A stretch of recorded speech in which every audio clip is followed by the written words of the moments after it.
मरहूम पिता ने मोहम्मद सिराज से एक बात कही थी, जब भी मुश्किल वक्त आए अल्लाह को याद करना, वो तुझे ताकत से भर देगा। कुछ यही हुआ कल के मैच में।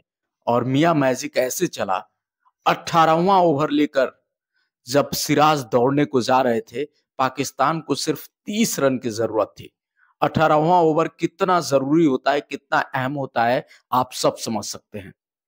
जब सिराज दौड़ने को शुरू हुए, एक कदम आगे बढ़ाने से पहले वो थोड़े से रुके थे, क्योंकि वो जानते थे कि उनके ऊपर बहुत बड़ी जिम्मेदारी है। उन्होंने कहीं ना कहीं मन में याद किया अल्लाह को, अपने मरहूम पिता को और उनके किए गए वादों को, कि अपने पिता से जो उन्होंने, भाई आप सबको मालूम है कि वो अपने पिता के जनाजे में शामिल नहीं हो पाए थे अपने इसी देश के लिए। तब वो ऑस्ट्रेलिया में खेल रहे थे भारतीय टीम के लिए, जब उनके पिताजी इस दुनिया को छोड़ बसे थे। लेकिन अपने पिता से किए वादे को और अपने पिता की अंतिम सीख को याद रखते हुए मोहम्मद सिराज दौड़ पड़े।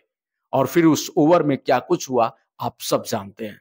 उससे पहले मोहम्मद सिराज मोहम्मद रिजवान के ऊपर वो जो गेंद फेंके थे, हालांकि उनके ऊपर नहीं, वो विकेट के ऊपर फेंके थे और गेंद रिजवान को लगी थी। हालांकि बाद में मोहम्मद सिराज ने सॉरी बोलते हुए मानवता की मिसाल भी कायम की। लेकिन ये दो ऐसे क्षण थे जिसने पूरे मैच को बदल दिया। क्योंकि अगर रिजवान वहां डरे नहीं होते और रिजवान अगर डट के खड़े हो गए होते, तो भारत ये मैच नहीं जीत पाता। उस गेंद को लगने के बाद से मोहम्मद रिजवान कहीं ना कहीं अंदर से डर गए। और ये सिराज की एक बड़ी जीत थी, क्योंकि वो विकेट पे मारना चाह रहे थे, लेकिन गेंद थोड़ी सी रिजवान को लगी थी और रिजवान वहां से डर गए और जल्द ही उनका विकेट गिरा। और उसके बाद भारत ने एक तरह से टीम पाकिस्तान की टीम पे एक तरह से जैसे होता है ना, कब्जा करने जैसा। तो सिराज ने वहां से मैच को एक तरह से पलटना शुरू किया था और 18वें ओवर में तो पूरी तरह से पलट दिया था। गेंदबाजों ने क्या करिश्माई गेंदबाजी की। सिर्फ 119 रन का टोटल बोर्ड पे था। मोहम्मद सिराज, बुमराह और अर्शदीप, इन तीनों तिकड़ी पे रोहित शर्मा, विराट कोहली नहीं बल्कि पूरे देश को भरोसा था कि हमें मैच जिता के देंगे। और वही हुआ। मियां मैजिक तो चला ही, बिरयानी का दम तो दिखा ही। बुमराह ने अपने गेंदों से बूम बूम करते हुए पाकिस्तान को चारों खाने चित कर दिया। तो अर्शदीप सिंह ने अपने अंतिम ओवर में ऐसी गेंदबाजी की कि भारत की लाज बच गई। वरना पाकिस्तान एक समय ऐसा लग रहा था कि आसानी से ये मैच जीतने जा रहा है।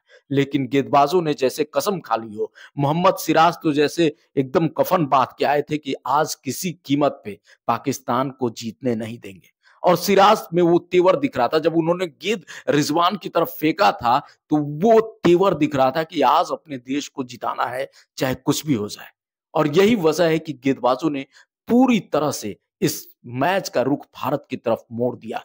तो इसमें मियां मैजिक तो था ही, इसमें अर्शदीप सिंह और साथ में वो बुमराह का बूम बूम और अक्षर पटेल, हार्दिक पांड्या, सबके विकेट्स और ऋषभ पंत की शानदार बल्लेबाजी कौन भूल सकता है। उस कठिन पिच पे ऋषभ पंत ने, जो कि एक तरह से समझ जाइए कि दोबारा जन्म लेकर आए हैं। एक्सीडेंट के बाद कोई कह नहीं पा रहा था कि ये खड़े भी हो सकते हैं, लेकिन क्या खतरनाक खेला। और लगातार फॉर्म में है ऋषभ पंत, शानदार बैटिंग। लेकिन भारत बाद में सिर्फ 119 रन कर पाया, लेकिन गेंदबाजों ने भारत की लाज बचा ली।